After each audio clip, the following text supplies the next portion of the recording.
lahat sa Quarter 2 Top Growth Qualifiers. And what we have accomplished is impressive. And what we can achieve is even greater.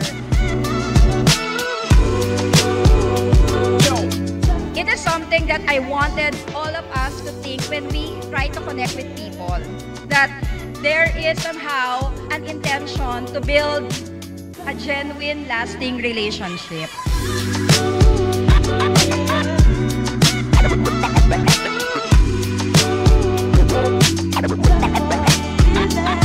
Naging goal tayo because the training of the elite, when I decided to run, I decided to build USANA not just a sideline, not just a side hustle. I decided full-time now with USANA.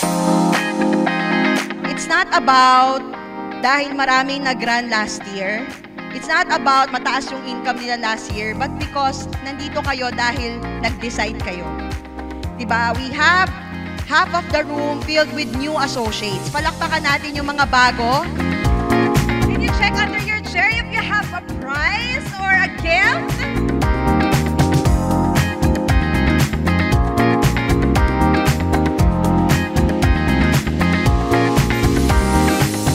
Dati sa Sistine Plate lang ako kumakain. Ngayon, sa Wolfgang na ako kumakain.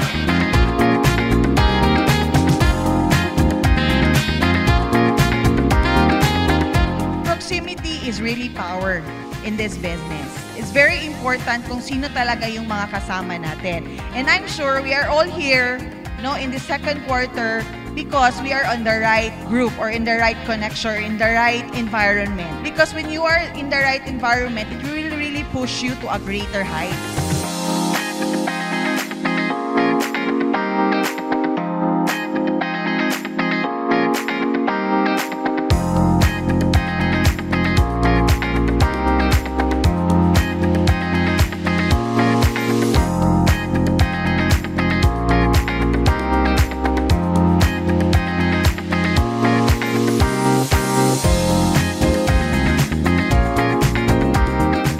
Ang dami kong natutunan sa USANA for the past decade and na-realize ko wala talagang secret sa USANA but this. Doing and teaching the importance of the minimums. Diba? Ano ibig sabihin nito?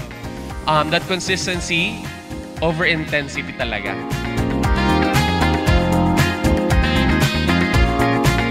Let's make this year a meaningful year of connecting with people, establishing connection, leveraging on technology wisely, and building a lasting community here in USANA.